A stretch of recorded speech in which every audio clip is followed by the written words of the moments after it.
Assalamualaikum warahmatullahi wabarakatuh. Selamat pagi semuanya.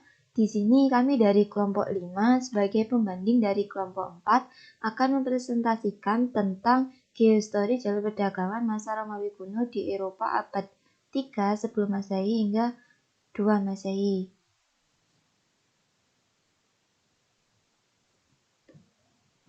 Untuk tim pembandingnya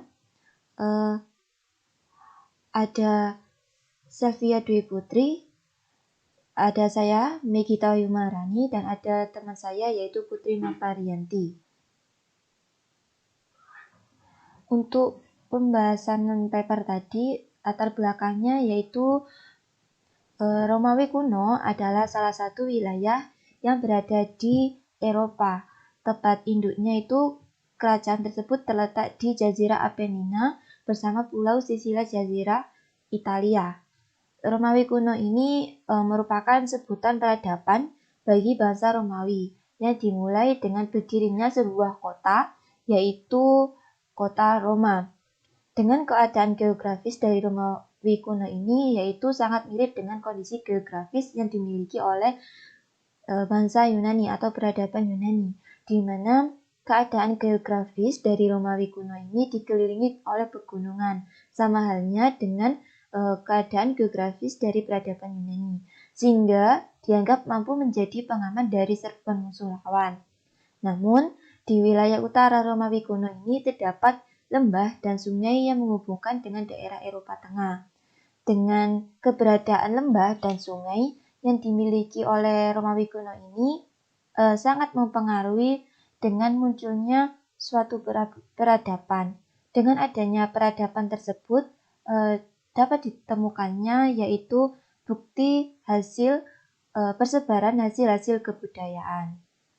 Ini adalah gambar dari reruntuhan forum di Roma. Dilihat dari latar belakang tadi, dapat diketahui bahwasanya rumusan masalah yang pertama yaitu mengenai bagaimana persebaran hasil kebudayaan jalur perdagangan Romawi kuno abad 3 sebelum Masehi hingga 2 Masehi. Untuk rumusan masalah yang kedua yaitu bagaimana kondisi geografis Romawi kuno abad 3 sebelum Masehi hingga 2 Masehi. Dan yang ketiga yaitu mengenai bagaimana hubungan persebaran hasil kebudayaan perdagangan dengan kondisi geografis Romawi kuno abad 3 sebelum Masehi hingga 2 Masehi.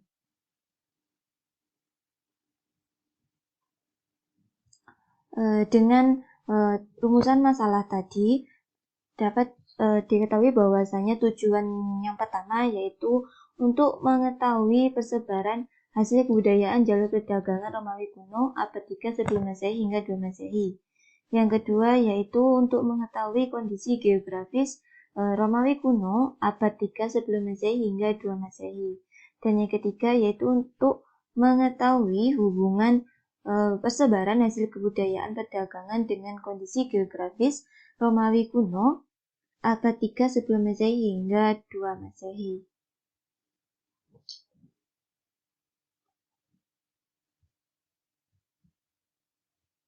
Untuk selanjutnya yaitu mengenai landasan teori.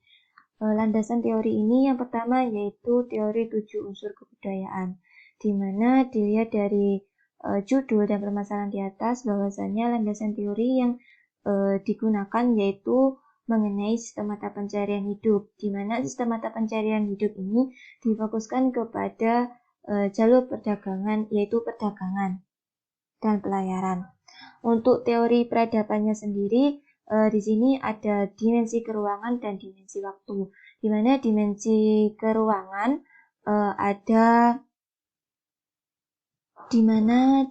keruangan ini yaitu ada makro, ada semi mikro, dan ada mikro.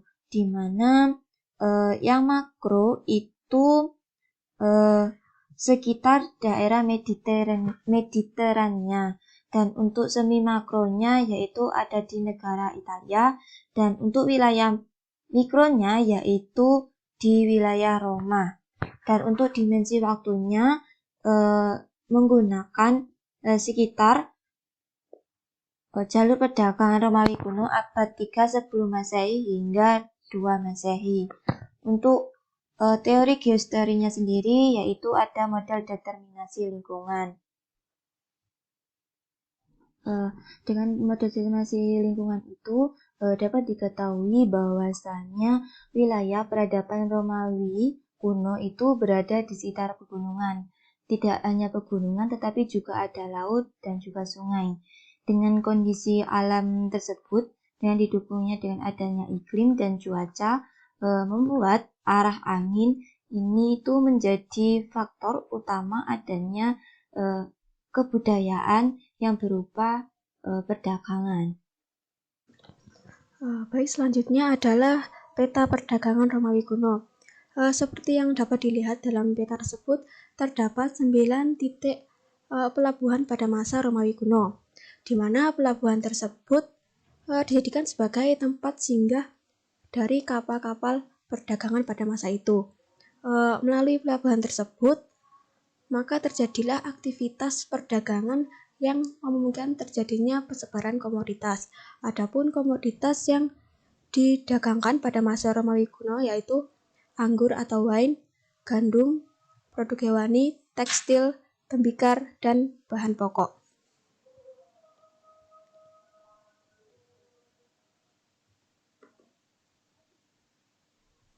Selanjutnya adalah gambar dari rekonstruksi sungai, kapal sungai.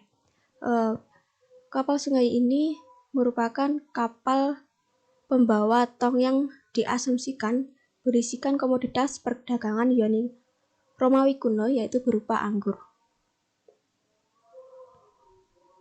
Selanjutnya ini adalah kapal Romawi berukuran kecil.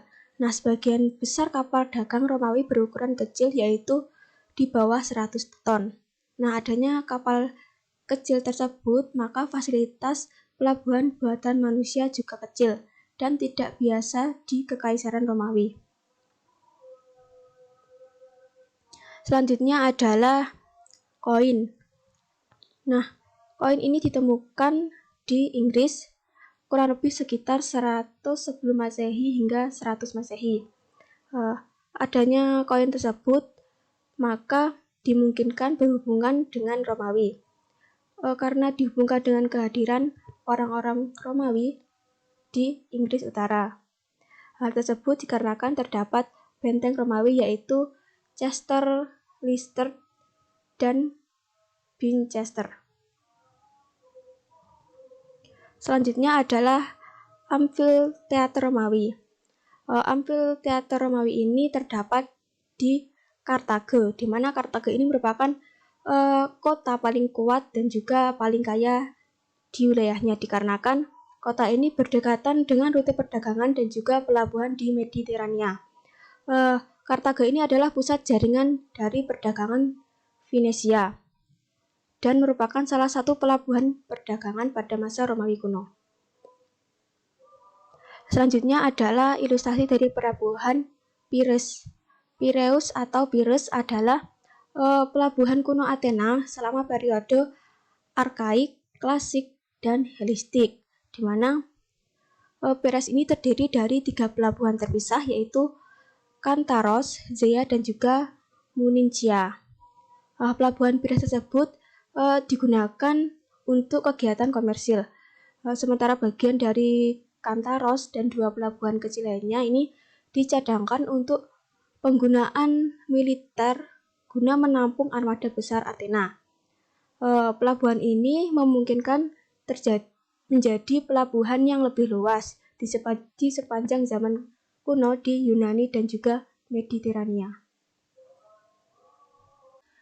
Baik, yang selanjutnya, paparan data selanjutnya yaitu New Cartagena atau Cartagena baru, yaitu suatu pelabuhan di Murcia, Spanyol Tenggara. Seperti yang kita lihat di dalam gambar ini merupakan situs pangkalan Angkatan Laut Mediterania yang utama di Spanyol.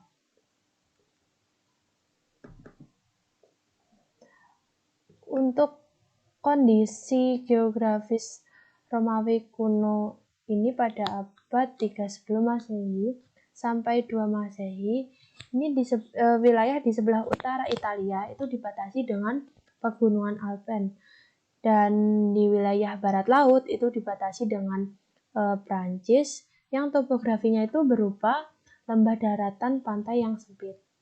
Untuk yang wilayah timur laut itu terdapat lembah Sungai Po yang memiliki fasilitas perhubungan di Eropa Tengah dan daerah Balkan Utara.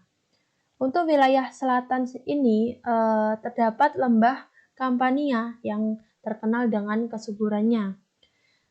Untuk tanah di sepanjang Jazirah Apenia itu tidak sekering dan segundul tanah di negeri Yunani, di mana tepi-tepinya itu berupa pantai-pantai yang berhutan hijau sehingga mampu dijadikan rerumputan ternak, dan juga dapat diketahui bahwasanya di sana itu memiliki curah hujan yang cukup.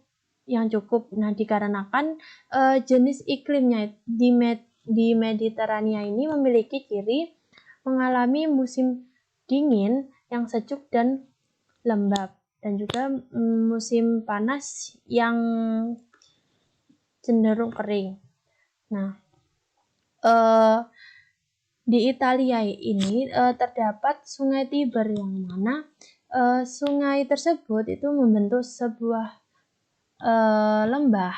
Nah, dari lembah tersebut maka terlahirlah suatu kota yang bernama Kota Roma. Nah, Kota Roma ini terbagi menjadi dua bangsa, yaitu bangsa Latium dan juga bangsa Etruria. Nah, dari bangsa Latium ini timbullah sejenis bahasa Latin.